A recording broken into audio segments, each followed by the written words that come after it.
question. Why are they only teaching you the history of slavery as far back as the 16th and the 17th century?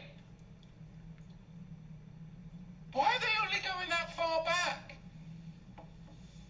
Because they don't want you to go farther back than that, because then you'll actually find out the truth. But from the 16th and 17th century, we'll teach you about slavery. You've got to go further back. And you've got to understand and question, why do they do this throughout the whole of America, in all the public schools? Why do they only go back as far as the 16th and the 17th century to talk about slavery? We've got to go further back than that. Because Islam designed infernal slavery. And then the Ashkenazi Khazars, those who say they are Jews and are not, are the ones that marketed it, and the regal Negro nomads exiled from the kingdom of Judah were the main recipients of it at the hands of the indigenous black Africans. Because you've got to understand, the regal class of the house of Judah came down from Israel, and they came into the land of the black Africans. And the black Africans resented the regal class of the house of Judah in their land, because they had laws, they had customs, they had civility, and they were a regal class of Negro that came down into Africa. And later on, it was the Ashkenazi, the Islamic slave traders as well, that then worked together with the indigenous black Africans to enslave the regal house of Judah. This is what we've got to understand, but you've got to go back before the 16th century to understand the roots of it. So we're going to see, as we dig into this, where this slavery came from, because it was really a system that was very, very well crafted. There was Islamic masters, and there were white Ashkenazi Khazar ship owners. There were the buyers and the sellers. And they're not going to fill you in on all of this, but really you've got a four-tier system. Number one, you have the Negro nomads that were exiled from the kingdom of Judah.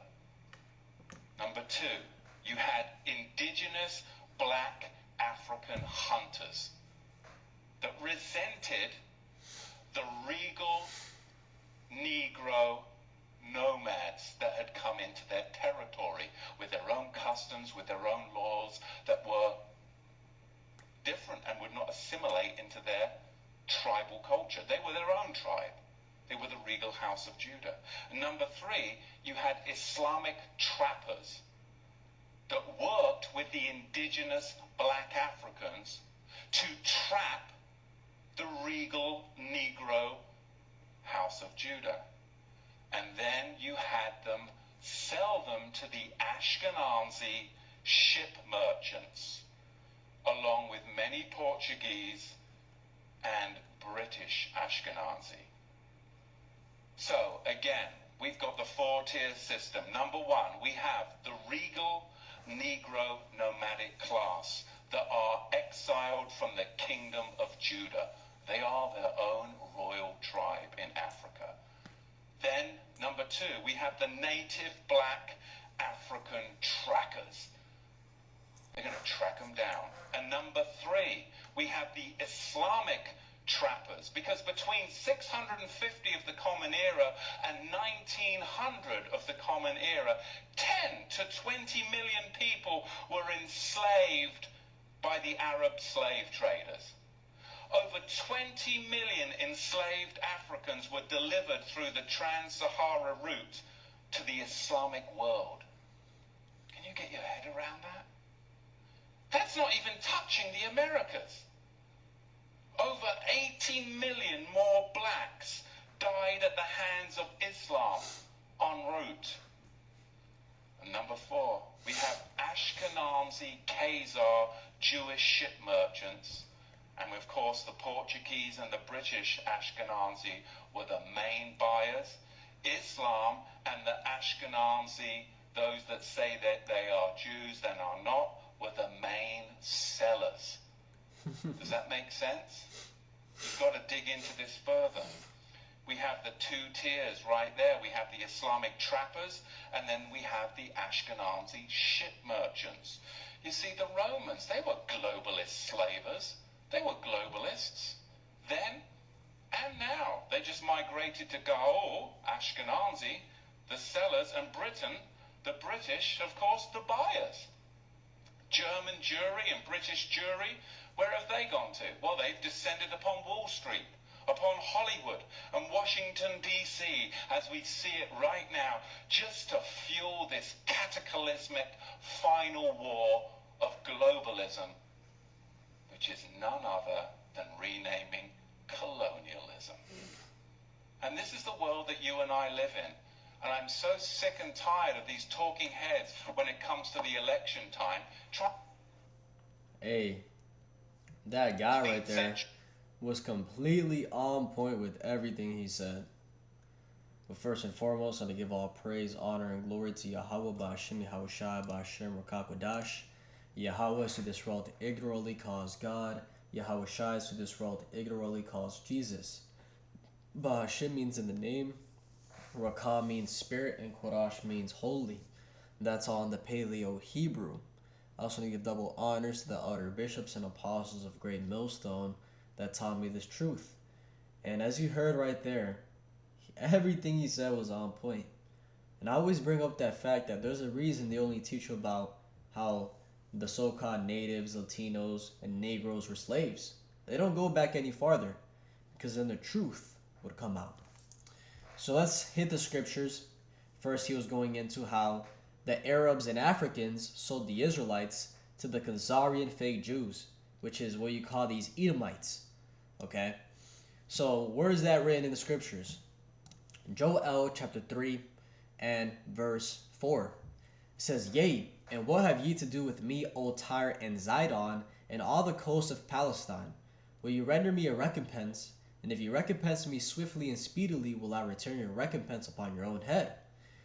And when you go into who is Tyre and who is Zidon, when you go into who Zidon was, it says Zidon, the name of a son of Canaan. And ultimately, the Canaanites were Hamites, which the so-called Africans, when he said those tribal Africans in Africa that didn't accept the Judites, coming from exile, those tribal Africans go back to Ham. Okay, they're Hamites. So Zidon or Canaan is the son of Ham. So this is talking about the Hamites, right? The Hamites with all the coast of Palestine, your Arabs. It says, because ye have taken my silver and my gold, and have carried into your temples my goodly pleasant things. The children also of Judah and the children of Jerusalem have ye sold unto the Grecians, that ye might remove them far from their border. And that is talking about what we just heard. Okay, how those Arabs with those Hamites, those black, tribal Africans, they sold the Judites, the Israelites, to the Grecians. Okay, Edomites, British, okay, Portuguese, and the Khazarian Ashkenazi, or however he said. Right, those people over there that say they are Jews but are not. They are Edomites, which the Grecians were Edomites. And this is what it's talking about. This is the prophecy that was fulfilled when that happened. That ye might remove them far from their border, right? Our border was the land of Israel, and we were moved far from there. Okay, brought a transatlantic, or across the entire Atlantic Ocean, okay, to America. Sold as slaves. So everything is prophecy. And that prophecy there was originally written in Deuteronomy chapter 28 and verse 68. It says, And Yahweh shall bring thee into Egypt again with ships, by the way whereof I spake unto thee. Thou shalt see it no more again, and there ye shall be sold unto your enemies for bondmen and bondwomen, and no man shall buy you. Okay, so let's break it down. When it's talking about Egypt, you'll find that many times in the scriptures, Egypt was referred to as the house of bondage, which means captivity. Okay, so Yahweh was going to bring the Israelites back into captivity with ships. And that's talking about the transatlantic slavery. Okay, the reason it mentions ships, because those ships were a big part of the punishment. Okay, when you read about the history of how, we were thrown off board, the infection, we were packed like sardines, those ships were a grievous punishment. And that's why it mentions it. It says, by the way whereof I spake unto thee, thou shalt see it no more again. And there you shall be sold unto your enemies for bondmen and bondwomen, and no man shall buy you. Right? And when it says no man shall buy you, a lot of people get tripped up on that because they read, oh, you were sold but no one bought you. That's not true. Right? We were bought. But this is Old English in a translation. When you go into that word buy, okay, koana, it goes into originating, creating, redeeming his people. Right? So it's going into how nobody was going to redeem us. Nobody was going to save us. Okay, not actually buy and sell. For example, if somebody is in a terrible condition, you could say, who's going to buy you out of that situation? Right? Who's going to save you? So that's the context that's being used here is we were going to be sold and nobody was going to get us out of this condition. Right? The Savior is Yahushua. Okay, he's the one that's going to do it. No man is going to do it. That's why you see Malcolm X, Martin Luther King, all these so-called revolutionaries, they didn't do shit because no man was going to do it. Only Yahushua. So let's read this in Jeremiah chapter 50 and verse 33. It says, thus saith the Lord of hosts. And when you go into this chapter, it's dealing with Babylon, aka America. It says, thus saith the Lord of hosts, the children of Israel and the children of Judah were oppressed together, and all that took them captives held them fast. They refused to let them go. The Redeemer is strong, the Lord of hosts is his name. He shall thoroughly plead their cause, that he may give rest to the land and disquiet the inhabitants of Babylon. Right, going into Yahushua coming back to destroy this wicked place. Now the point I bring this up is because when you go into the history of this right here, the first time that, so when it says the children of Israel, it's referring to the northern kingdom, and the children of Judah is referring to the southern kingdom. And the first time that all 12 tribes were oppressed together was in ancient Egypt, okay, with Moses and Pharaoh. That was when all 12 tribes were oppressed together. Outside of that, okay, well, after the 40 years of peace with Solomon, the kingdom split up, okay, it's a northern and southern kingdom. And I'm going to do a quick paint to illustrate what happened, just make it easy. So you had northern kingdom over here, then you had the southern kingdom over here, right? So the northern kingdom ended up going into the Assyrian captivity, and the southern kingdom ended up going into the Babylonian captivity. Now, after that, you read 2nd Ezra 13, I believe 2 Kings, the 17th chapter, and it talks about how the northern kingdom, while being in the Assyrian captivity, they gathered themselves up and went to a land that nobody ever went before to dwell. And that was talking about America. That's why when the English, the British, all those people, they came over here, Christopher Columbus, they found people. They found the northern kingdom. And when you go into what happened with the southern kingdom, they went into the Babylonian captivity, and then they went into the Medo-Persian captivity under the Persians.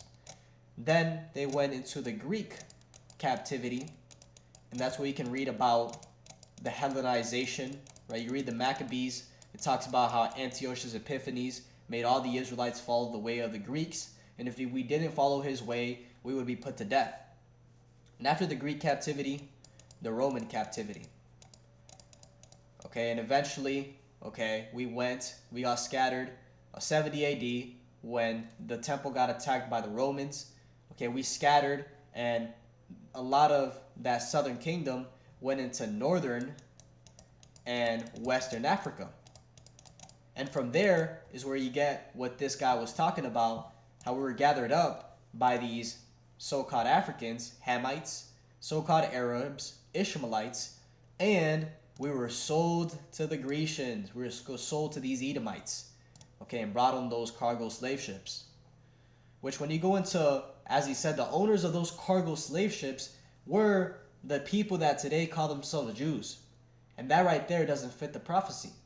Okay, how is it that they own the ships and have so much power when it says that the Israelites were going to be at the bottom of everything? Right, so they don't fit the prophecies.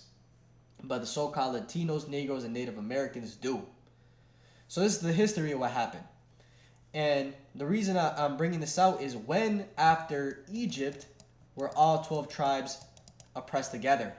And the answer is America. When the Negroes came over here on ships, the Northern Kingdom was already here, and this is where Jeremiah 50:33, Babylon, this is where this prophecy is being fulfilled. Where all 12 tribes are being oppressed together. Here in America, Babylon the Great. So, with that history, we can read Micah chapter 4 and verse 10. It says, "Be in pain and labor to bring forth, O daughter of Zion, like a woman in travail. For now shalt thou go forth out of the city, and thou shalt dwell in the field. And thou shalt go even to Babylon. There shalt thou be delivered. There Yahweh shall redeem thee from the hand of thine enemies." And when you go into ancient Babylon, the reason we know this is not talking about ancient Babylon, because the Israelites weren't saved, redeemed, delivered in ancient Babylon. Okay, we just went into another captivity, the southern kingdom. So this is talking about the future salvation. So, hey, when you put it all together, hey, everything that is happening is prophecy. And it's right in front of your face.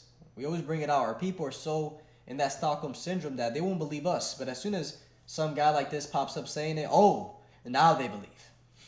But to each their own. Hopefully this was edifying. Without and give all praise, honor, and glory to Yahweh Bashim Yahushua Bashim Rokakudash, and double honors to the elder bishops and apostles of Great Millstone that taught me this truth. Shalom to your elect. Shalom.